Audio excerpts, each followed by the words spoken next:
Mudah-mudahan nan hadir sarato bunuh kanduang nan hadir pada hari ini. Beri maaf hamba nak malukan buah persambahan. Buah persambahan ditimbulkan kerana itu udah seti. Sebelum kata dijawab, boleh kita sambut duduk untuk seluruh tagak bendang baru. Beriung berselatah intinya. Nantinya.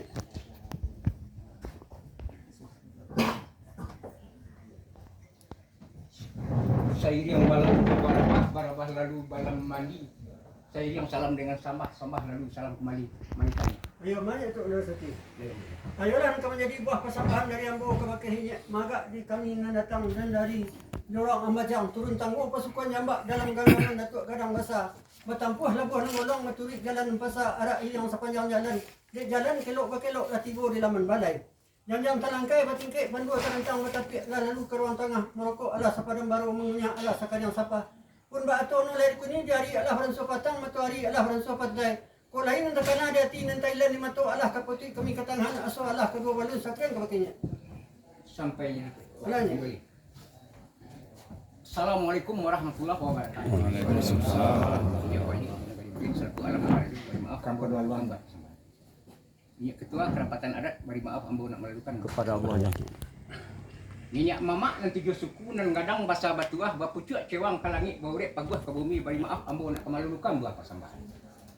Alim ulama cadik pandai suluh bendang dalam nagari beri maaf ambo nak kemalukan buah persambahan. Bundo kandung di papeh rumah nan gadang beri maaf ambo kemalukan buah persambahan.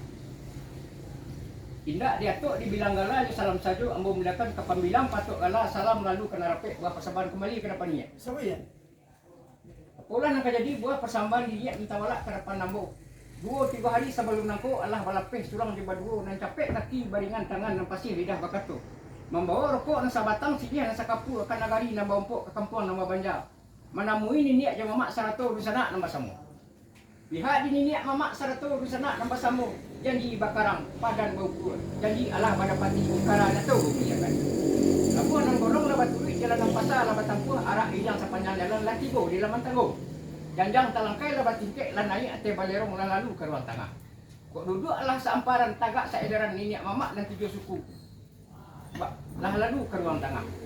Baana limbak daripada itu pihak di silang badampang ke ate karjo badan pokok karena adu dan Thailand di mata takana dia tidak melalukan Allah kok pati ka dikatakan aso lah kadua balun ka mangko kalulunya. Soalnya ni. Enggak lain sepanjang buah persambahan niat nan tawalak ke depan mulai dia adat nambah pakainya atau dicupak nambah risi. Tadi sawah terantang panjang orang ambil kata itu. Lain kita sawah dalam undangnya tu teringka itu satu. Tapi semantang pun nambah itu. Bau kan permainan adat sayo sipek di jari. Dipelegokan kata nak datang pelegakan bunyi nan tagas. Tarangan sabar nanti dia seperti itu. Ba apa nama itunya? Sampainya. Bilang sampai. Rasulullah semula kata dan tak kau kini pada berkisahkan harian dia berkisahkan nampiang kata di bawah dia pakai jalan raya di tempat tu nya. Ambo kami kata dia ya nanti Mana tak jika kerana.